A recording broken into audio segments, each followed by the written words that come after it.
Hello, I'm the Irish guy, and how good is your captain at playing football? Today, I'm going to take a look at every Premier League club and rank each team's current captain based solely on playing ability. Let's see how good your captain is at actually kicking a football. Right, let's go. 20th, Jack Stevens, Southampton.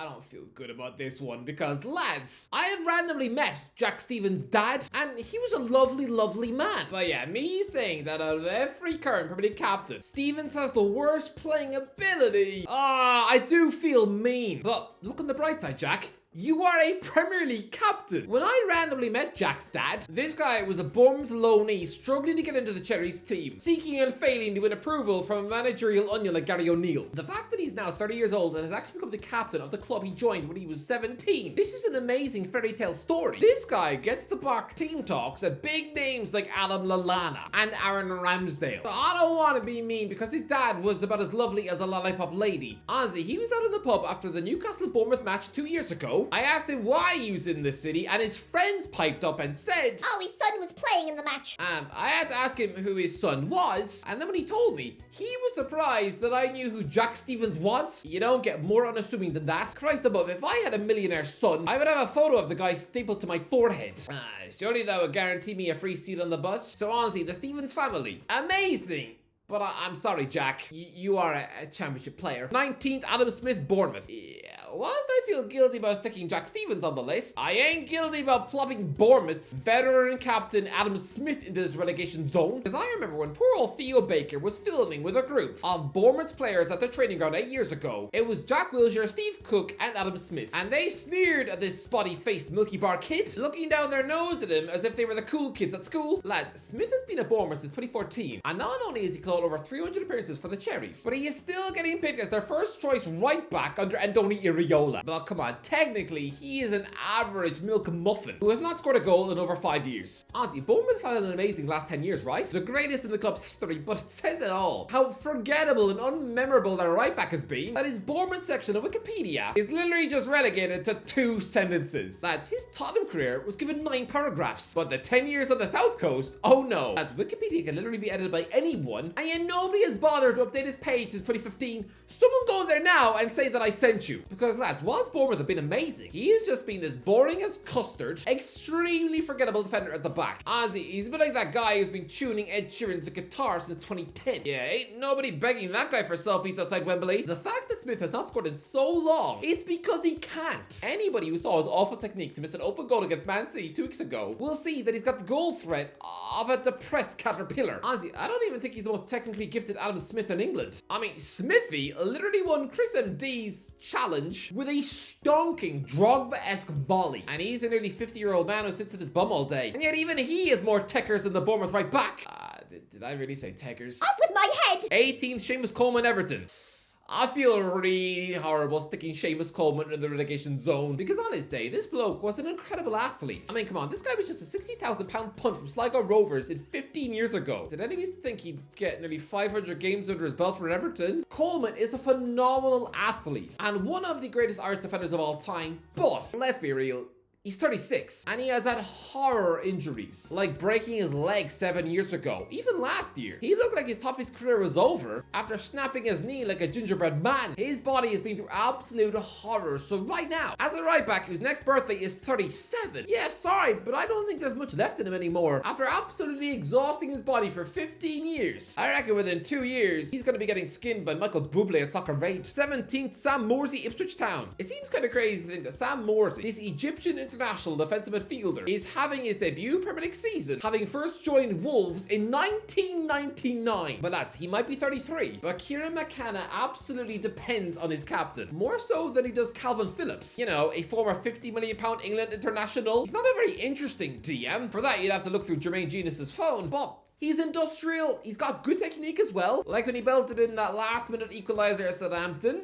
So yeah, I'll say 17th. 16th, Tom Kearney, Fulham. It feels like Tom Kearney is finally aging into the Fulham captaincy. Because sure, now that he's 33, it doesn't seem weird that he's got an armband on his bicep. Well, lads, for him to have replaced Scott Parker as captain 8 years ago, when he was in his mid-20s and looked like something off Geordie Shore, that did look ridiculously soon. But to be fair, he's been a great servant to the club, and he was once a smooth ball-playing midfielder who was always on the radar of Newcastle United. Nowadays, though, he is probably championship standard, so I'll put him 16th. 15th, Ryan Yates, Nottingham Forest. Out of every captain in the league, I'm guessing Ryan Yates is probably the least famous. Honestly, go out there and ask random football casuals on the street what they think of this man's football ability, and they will just stare blankly at you, as if you're asking them to describe Pikachu's favorite lunch. They will not have a clue about Yates. But lads, he has been this dependable, incredibly unflash workhorse in Nuno Santos midfield this season. Look, he's your typical average player who is helping the true stars of the team do well by picking up their slack. Honestly, I don't even think he's at the level of a Sean Longstaff. He's just marginally worse. Both guys do the donkey work so the better players can play. I mean, both guys will never come within a sniff of an England call-up. And yes, Yates is a dirty streak too. Honestly, seeing some of his elbows in the Newcastle match, I haven't seen such violence in Yates since a granny headbutted the chef for serving her cold soup. And yeah, I know I made that exact same joke in another video, but you didn't laugh the first time. Look, he is your typical low-grade talent, but high work rate sort of player. So for that, I'm only going to stick him 15th. 14th, Mario Lemina, Wolves. It seems nuts to stick a footballer so low in this list, when 5 years ago, he was actually closing in on a move to Manchester United. Wow, what another pointless buy he would have been. Look, Mario Lemina is the current Wolves captain, sure, but don't forget, he did spend 2 seasons at Juventus, helping them win 2 league titles and reach a Champions League final. Ozzy, he was seen as the immediate replacement to fill the Paul Pogba void. He was supposed to be that guy, and he was a silky box-to-box midfield talent. So no, he wasn't always this unfashionable mid-table sandwich at Southampton, Fulham, and Wolves. Look, he is a decent baller, he keeps possession well, and he is miles better than his manager ever was. But you have to say, considering his early career hype, he really hasn't fulfilled his promise. 13th, Jimmy Vardy, Leicester City.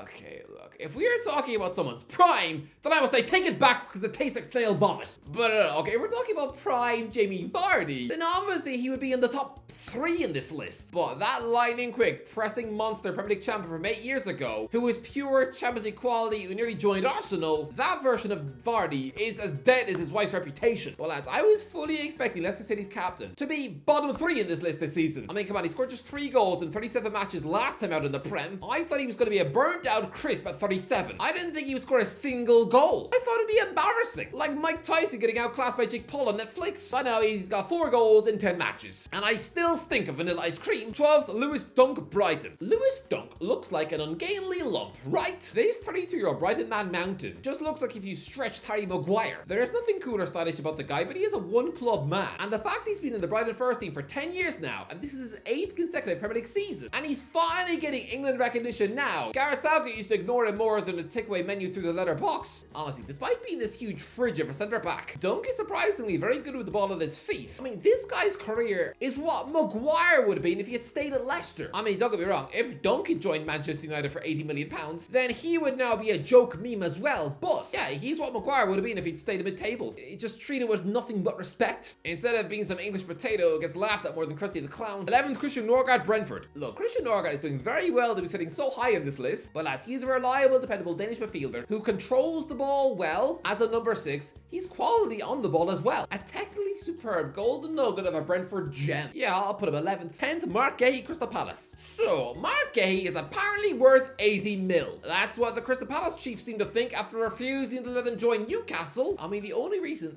this man is even the Palace captain. Is that due to his great leadership skills? No, it was purely a bargaining tool to keep him at Sellers Park by emotionally blackmailing him a week before transfer deadline day. Come on, after this 24-year-old Chelsea reject became England's best player at Euro 2024, looking pretty smooth and relaxed in defense, then yeah, that is why they've given him the armband. But the fact that Palace have gone from an incredible, almost world-class side who finished last season, smashing everyone in sight, to now sitting in the relegation zone with just one sad, lonely win, it would point to the fact that maybe Gahey is as much a captain as he is a talking duck. Maybe his team talks are more boring than any episode of Downton Abbey. In fact, Palace have been so bad this season that I wouldn't be surprised to learn that he's socially awkward and gets nervous talking in front of crowds. But look, as a player, Gahey is good, but he's worth 45 million maybe. He's at the level of what Tyrone Mings was 4 years ago. He's good, but that's it. 9th, John McGinn, Aston Villa. Look, you might think it's crazy sticking John McGinn above an £80 million rated centre-half, but lads, I don't care. I don't care that the Scottish midfielder has never experienced a big money move in his life. I remember after just 1 year in the Championship with Aston Villa, he was linked with a £50 million move to Manchester United on the recommendations of Sir Alex Ferguson, and I thought that was insane.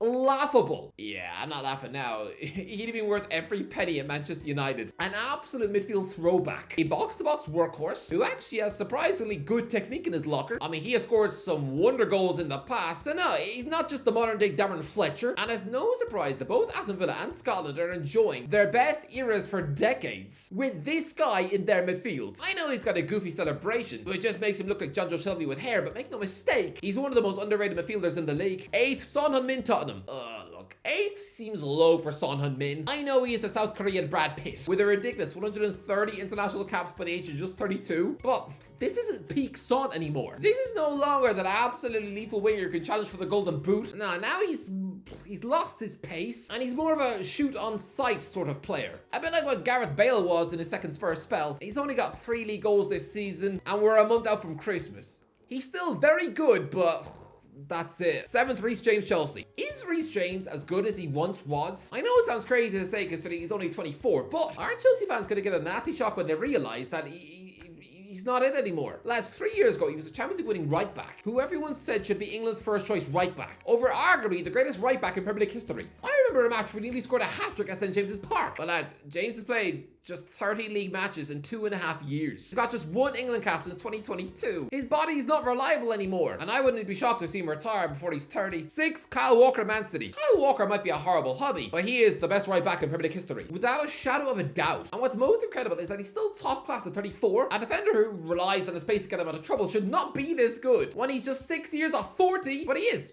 He's not just all pace like he was at Spurs. No, he is being moulded by Guardiola to such a point that he's now one of Pep's brains on the pitch. The fact he can seamlessly slot in as a centre-back as well. He is almost a complete defender. And honestly, he deserves more respect. 5th, Jared Bowen, West Ham. Look, 5th might seem incredibly high for a West Ham forward, but no, Jared Bowen is other class. Come on, let's be real. He was a £20 million punt from Hull City in January 2020, and after just 1 goal in his first 15 Premier League matches, people were worried that he was just a lockdown dud. But oh, come on, he's now got 64 goals for West Ham. He just had a 20-goal season from the wing. He is a Hammers legend, one of the greatest players for the club in the 21st century. Not only is he deadly in front of goal, but he's got a brilliant first touch, excellent close control. He is a nightmare to deal with for any full-back. 4th, Bruno Fernandes, Man United. Look, Bruno Fernandes might be a rubbish captain, absolutely, but as a player, let's not pretend like this 30-year-old midfielder is not pure class. To have 83 goals and 73 assists in 250 games for a Manchester United side who've had to sack 2 managers in that time frame, that is a brilliant return, but not the best Bruno in the league. 3rd, Bruno Guimaraes, Newcastle United. Lads,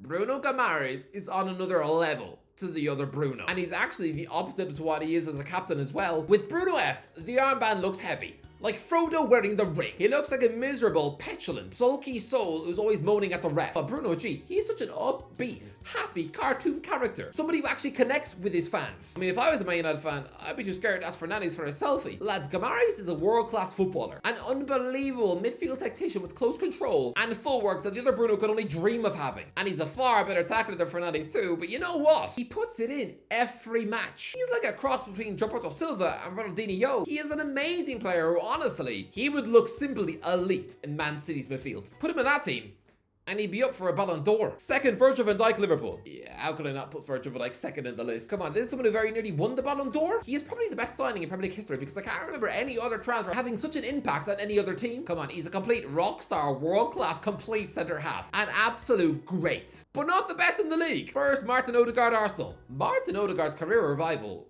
Wow, this is someone who I had written off completely. Don't forget, this 25-year-old Norway star was making his Norway debut at 14. He was just a European Freddie Adu. Just another example of an overhyped teen star who'd soon be working at McDonald's. I mean, come on, he was famous at 15. All the biggest clubs in the world were queuing up for him. He goes to Real Madrid and is just swallowed up. Just 8 La Liga matches in 6 years at the Bernabeu and sentenced to a bunch of loan spells away where you could tell nobody from Real Madrid was bothering to watch him. I thought he was done. But the fact he's battled back to become a world star at Arsenal, lads, he is everything he was supposed to be back when he was this young teenage Norway star. This is like seeing a former Disney Channel child star now getting a Hollywood role. I mean, imagine my surprise when I saw the fat kid off Drake and Josh pop up an Oppenheimer. What? Odegaard is a beautiful number 10. He's like the Norwegian Iniesta, and it's truly world class. Anyway, that's the what do you think? Let me know, what is the best captain in the league playing wise? Let me know in the comments. If you enjoyed the video, don't forget to give it a share and subscribe as always. I'll talk to you in a while.